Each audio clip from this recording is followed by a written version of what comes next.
जय दोस्तों, आप लोग कैसे हैं? उम्मीद है आप लोग अच्छे होंगे।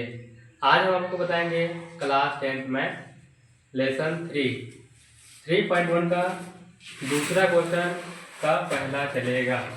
दूसरा क्वेश्चन कहता है आपका, इसे आपको दो समीकरण दिया हुआ है, इसमें बताना है कौन सा समांतर है। क्या समांतर? कौन सा समांतर है, कौन संपाती है, क्या कौन संपाती है और कौन प्रतिच्छेदी है। ठीक है, हमने फर्स्ट वीडियो में इन सब के बारे में बताया था। समांतर का मतलब होता है जो आपस में न मिले, जैसे रेल की पटरी है ना, उनके बीच का डिस्टेंस यानी दूरियां समान रहती है ना, वो आपस में कहीं टच नहीं करती हैं। वो क्या है, हमारा समांतर का एग्जाम्पल है। संपाती का मतलब होता है, जैसे हमें मार्कर दिया ना, एक के ऊपर एक, सपोज है एक क्या है, मार्कर है, एक क्या है, पेन है। इन दोनों के एक के ऊपर एक रख दिया ना, अबे कितने जगह टच कर रही हमको मालूम नहीं है ना, आपको मालूम है। आई बात समझ में ना? हाँ। इसको क्या कहते हैं, संपाती, एक के ऊपर एक। अब आगे क्या, प्रतिच्छेदी। प्रतिच्छेदी का मतलब होता है दो बिंदुओं किसी एक रेखा को एक जगह पर टच करें। नहीं आया समझ में? कोई दिक्कत नहीं। ये देखिए, ये जगह पे टच कट किया है ना, हाँ। इसको क्या बोलते हैं, प्रतिच्छेदी। प्रतिच्छेदी मतलब एक लाइन हुआ, एक यहाँ पे कट किया ना, हाँ। इसको क्या बोलते हैं, प्रतिच्छेदी बोलते हैं। तो हमको बिंदु बताना है, दो समीकरण दिया है, आपको इसमें बिंदु बताना है कि प्रतिच्छेदी है कि समांतर है या संपाती है। इसको करते हैं हम हल।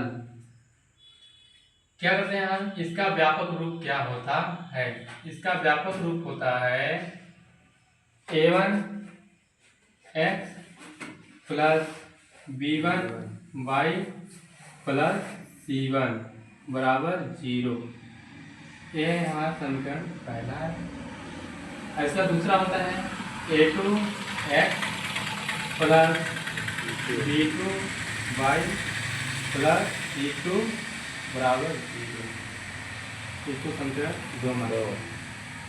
ये क्या है, हमारा दो चर रैखिक समीकरण का व्यापक रूप है। क्या है, व्यापक रूप है। अब इन दोनों को हम क्या करते हैं, आपस में तुलना करते हैं। क्या करते हैं, तुलना यानी कंपेयर करते हैं। कंपेयर, यहाँ देखो x है, यहाँ भी x है। a1 की जगह यहाँ क्या है, 5 है। क्या है, 5। ठीक ना, तो हम a1 का मान लिखेंगे, a1 की जगह पर कितना है, यहाँ 5, ओनली 5 लिखेंगे, x नहीं लिखेंगे, है ना।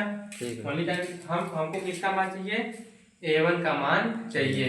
ठीक ना, तो a1 के यहाँ पे यहाँ कितना है, 5 है ना। अब क्या है, हमारा b1 है। क्या है, b1 का मान यहाँ कितना है, -4 है। अगर प्लस का होता ना तो हम प्लस नहीं लिखते, क्योंकि प्लस लिखने की कोई जरूरत हमको नहीं होती है ना, माइनस हमको दिखाना पड़ता है। तो b1 का मान कितना है, -4।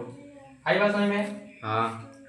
अब लिखते हैं c1 है ना, c1 का मान यहाँ कितना है, 8। क्या है, 8 है। अब चलते हैं a2 का मान यहाँ कितना है, 7। a2 लिख देते हैं हम 7। b2 मान कितना है यहाँ, +6। प्लस हम लिखे या ना लिखे इसका मतलब नहीं होता है ना, हमको दिखाने की जरूरत नहीं है। अगर माइनस होता ना तब हम दिखाते कि हाँ माइनस था, है ना। अब क्या है, C2 है ना, C2 जगह पे क्या कितना है, -9। क्या, -9। अब इन दोनों क्या करते हैं, आपस में कंपेयर करते हैं। कैसे, a1 बट्टा a2 बराबर, a1 का मान कितना है यहाँ, 5 है, 5 बढ़ते हैं तो बढ़ते देते हैं। a2 मान कितना है, 7 हम क्या दे देते हैं, 7। ठीक, अब चलते हैं b1 और b2 को कंपेयर करते हैं। b1 बट्टा b2 बराबर, b1 का मान कितना है यहाँ, -4 बट्टे b2 का मान कितना है यहाँ, 6। आई बात समझ में? यस। अब आप देख लो, आप दो मान निकाले ना, क्या ये जो दोनों आया है क्या दोनों आपस में बराबर है? नहीं। नहीं है। जब दो आपस में बराबर नहीं है तो तीसरा निकालने की जरूरत नहीं है। ठीक ना। तब क्या करेंगे हम लिखेंगे वह A1 बट्टा A2 बराबर नहीं है किससे? B1 बट्टा B2 से। एक इसका बिंदु है, प्रतिच्छेदी का है। क्या है? प्रतिच्छेदी का है। यही हमारा सॉल्यूशन है। नेक्स्ट वीडियो में बताएंगे अगला क्वेश्चन। तब तक के लिए जय हिंद।